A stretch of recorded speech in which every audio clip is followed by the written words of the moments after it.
The Diamond Necklace by Guy de Maupassant. The girl was one of those pretty and charming young creatures who sometimes are born, as if by a slip of fate, into a family of clerks. She had no dowry, no expectations, no way of being known, understood, loved, married by any rich and distinguished man. So she let herself be married to a little clerk of the Ministry of Public Instruction. She dressed plainly, because she could not dress well, but she was unhappy, as if she had really fallen from a higher station. Since with women there is neither caste nor rank, for beauty, grace, and charm take the place of family and birth. Natural ingenuity, instinct for what is elegant, a supple mind, are their sole hierarchy, and often make of women of the people the equals of the very greatest ladies. Mathilde suffered ceaselessly, feeling herself born to enjoy all delicacies and all luxuries. She was distressed at the poverty of her dwelling, at the bareness of the walls, at the shabby chairs, the ugliness of the curtains. All those things, of which another woman of her rank would not even have been conscious, tortured her and made her angry. The sight of the little Breton peasant who did her humble housework aroused in her despairing regrets and bewildering dreams. She thought of the silent antechambers hung with oriental tapestry, illumined by tall, bronze candelabra, and of two great footmen in knee-breeches, who sleep in the big armchairs, made drowsy by the oppressive heat of the stove. She thought of long reception halls hung with ancient silk, of the dainty cabinets containing priceless curiosities, and of the little coquettish perfumed reception rooms made for chatting at 5 o'clock with intimate friends, with men famous and sought after, whom all women envy and whose attention they all desire. When she sat down to dinner, before the round table covered with a tablecloth in use 3 days, opposite her husband, who uncovered the soup tureen and declared with a delighted air, "Ah, the good soup! I don't know anything better than that." She thought of dainty dinners, of shining silverware, of tapestry peopled the walls with ancient personages and with strange birds flying in the midst of a fairy forest. And she thought of delicious dishes served on marvelous plates, and of the whispered gallantries to which you listen with a sphinx-like smile while you are eating the pink meat of a trout or the wings of a quail. She had no gowns, no jewels, nothing. And she loved nothing but that. She felt made for that. She would have liked so much to please, to be envied, to be charming, to be sought after.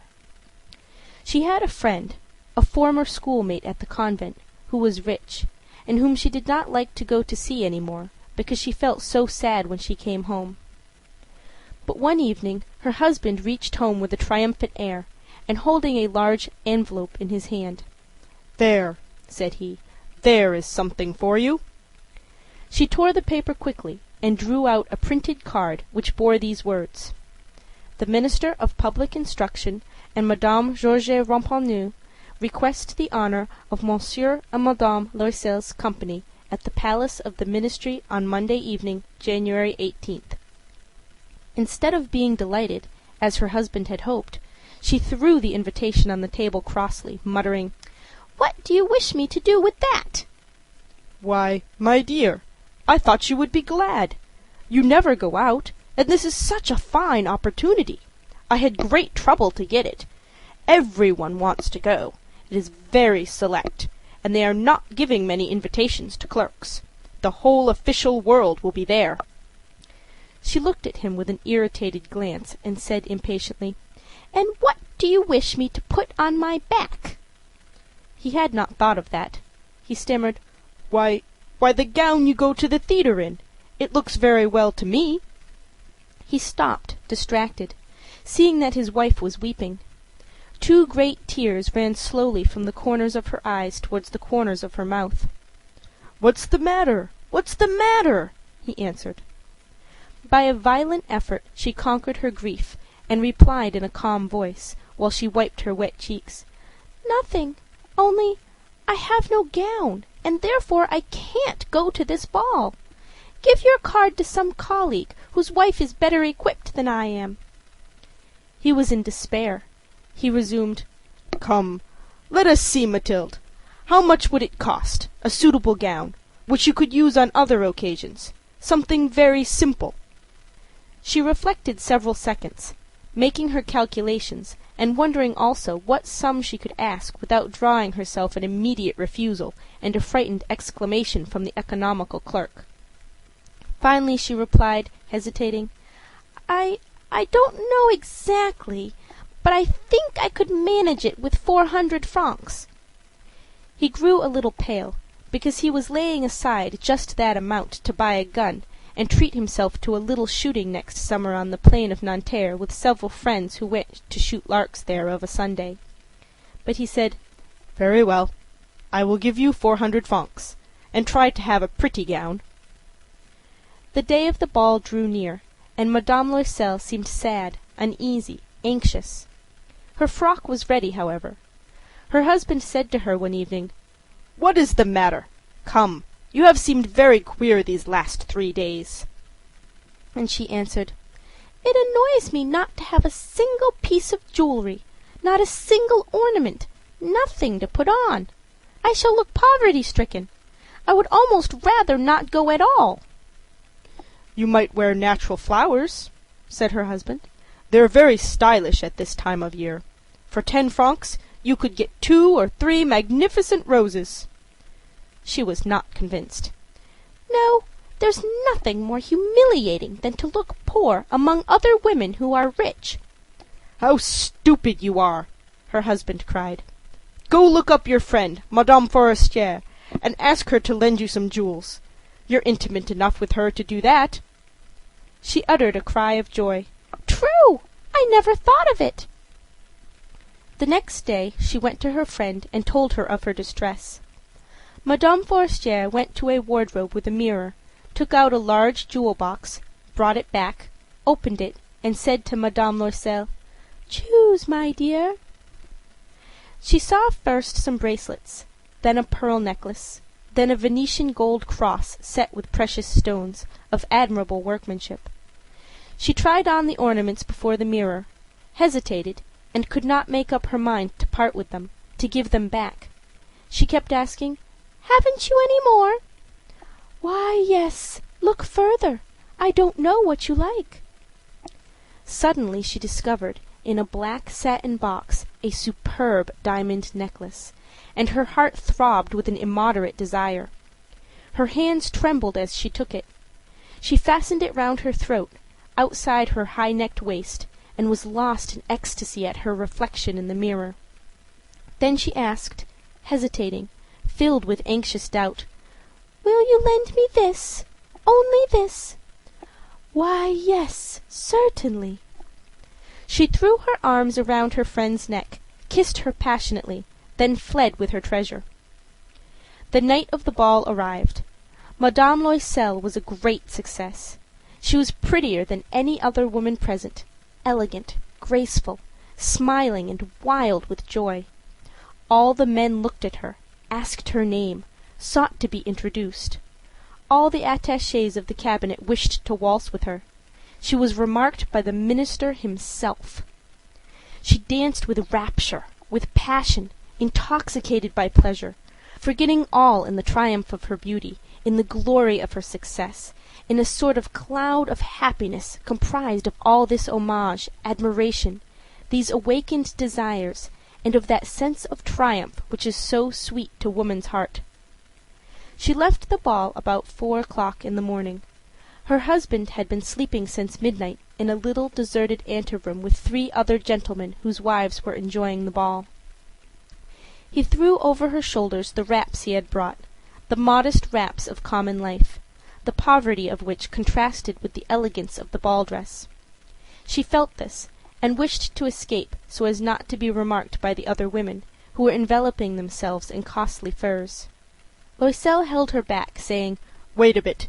You will catch cold outside. I will call a cab." But she did not listen to him, and rapidly descended the stairs. When they reached the street, they could not find a carriage, and began to look for one, shouting after the cabmen passing at a distance. They went towards the Seine in despair, shivering with cold. At last they found on the quay one of those ancient night cabs which, as though they were ashamed to show their shabbiness during the day, are never seen round Paris until after dark. It took them to their dwelling in the Rue des Martyrs, and sadly they mounted the steps to their flat. All was ended for her. As to him, he reflected that he must be at the ministry at 10 o'clock that morning. She removed her wraps before the glass, so as to see herself once more in all her glory. But suddenly she uttered a cry. She no longer had the necklace around her neck. "What is the matter with you?" demanded her husband, already half undressed. She turned distractedly toward him. I have lost Madame Forestier's necklace!" she cried. He stood up, bewildered. "What? How? Impossible!" They looked among the folds of her skirt, of her cloak, in her pockets, everywhere, but did not find it. "You're sure you had it on you when you left the ball?" he asked. "Yes, I felt it in the vestibule of the minister's house." "But if you had lost it in the street, we should have heard it fall. It must be in the cab." "Yes, probably. Did you take his number?" "No. And didn't you notice it?" "No." They looked, thunderstruck, at each other. At last Loisel put on his clothes. "I shall go back on foot," said he, "over the whole route, to see whether I can find it." He went out. She sat waiting on a chair in her ball dress, without strength to go to bed, overwhelmed, without any fire, without a thought. Her husband returned about 7 o'clock. He had found nothing. He went to police headquarters, to newspaper offices to offer a reward. He went to the cab companies, everywhere, in fact, whither he was urged by the least spark of hope. She waited all day, in the same condition of mad fear before this terrible calamity. Loisel returned at night with a hollow, pale face. He had discovered nothing. "You must write to your friend," said he, "that you have broken the clasp of her necklace, and that you are having it mended. That will give us time to turn round." She wrote at his dictation. At the end of a week they had lost all hope. Loisel, who had aged 5 years, declared, "We must consider how to replace that ornament." The next day they took the box that had contained it and went to the jeweler whose name was found within. He consulted his books. "It was not I, madam, who sold that necklace. I must have simply furnished the case." Then they went from jeweler to jeweler, searching for a necklace like the other, trying to recall it, both sick with chagrin and grief. They found, in a shop at the Palais Royal, a string of diamonds that seemed to them exactly like the ones they had lost. It was worth 40,000 francs. They could have it for 36. So they begged the jeweler not to sell it for 3 days yet, and they made a bargain that he should buy it back for 34,000 francs, in case they should find the lost necklace before the end of February. Loisel possessed 18,000 francs, which his father had left him.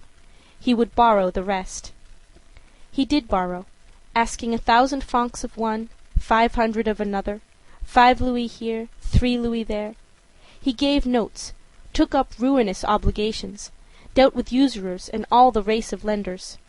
He compromised all the rest of his life, risked signing a note without even knowing whether he could meet it, and frightened by the trouble yet to come, by the black misery that was about to fall upon him, by the prospect of all the physical privations and moral tortures that he was to suffer, he went to get the new necklace, laying upon the jeweler's counter 36,000 francs.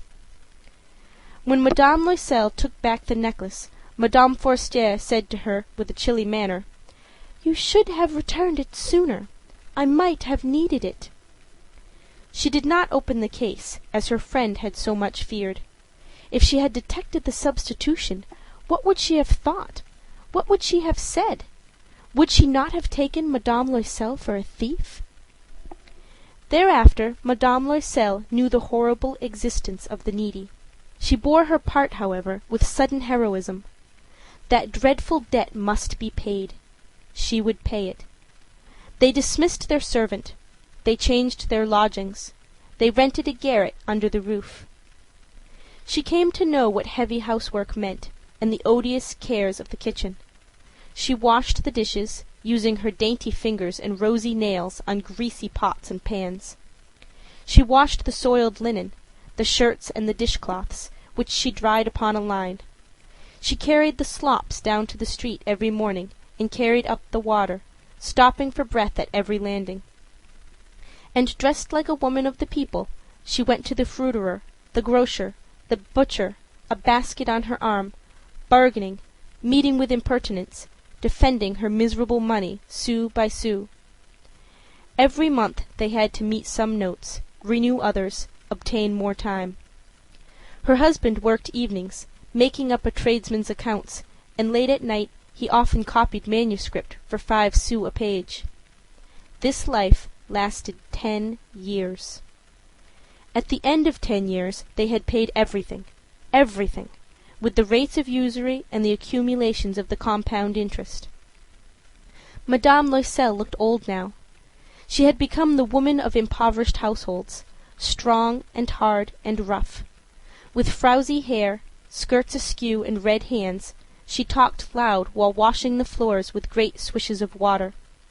But sometimes, when her husband was at the office, she sat down near the window, and she thought of that gay evening of long ago, of that ball where she had been so beautiful and so admired.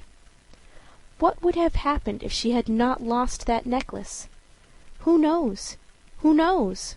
How strange and changeful is life! How small a thing is needed to make or ruin us! But one Sunday, having gone to take a walk in the Champs-Élysées to refresh herself after the labors of the week, she suddenly perceived a woman who was leading a child. It was Madame Forestier, still young, still beautiful, still charming. Madame Loisel felt moved. Should she speak to her? Yes, certainly. And now that she had paid, she should tell her all about it. Why not? She went up. "Good day, Jean." The other, astonished to be familiarly addressed by this plain goodwife, did not recognize her at all, and stammered, "But, madame, I do not know. You must have been mistaken." "No, I am Mathilde Loisel." Her friend uttered a cry. "Oh, my poor Mathilde! How you are changed!" "Yes, I have had a pretty hard life since I saw you last, and a great poverty, and that because of you." "Of me? How so?" "Do you remember that diamond necklace you lent me to wear at the ministerial ball?" "Yes. Well?" "Well, I lost it." "What do you mean? You brought it back." "I brought you back another exactly like it, and it has taken us 10 years to pay for it. You can understand that it was not easy for us who had nothing, and at last it is ended, and I am very glad." Madame Forestier had stopped. "You say that you brought a necklace of diamonds to replace mine?" "Yes. You never noticed it then. They were very similar." And she smiled with a joy that was at once proud and ingenuous. Madame Forestier, deeply moved, took her hands. "Oh, my poor Mathilde! Why, my necklace was paste. It was worth at most only 500 francs." End of The Diamond Necklace.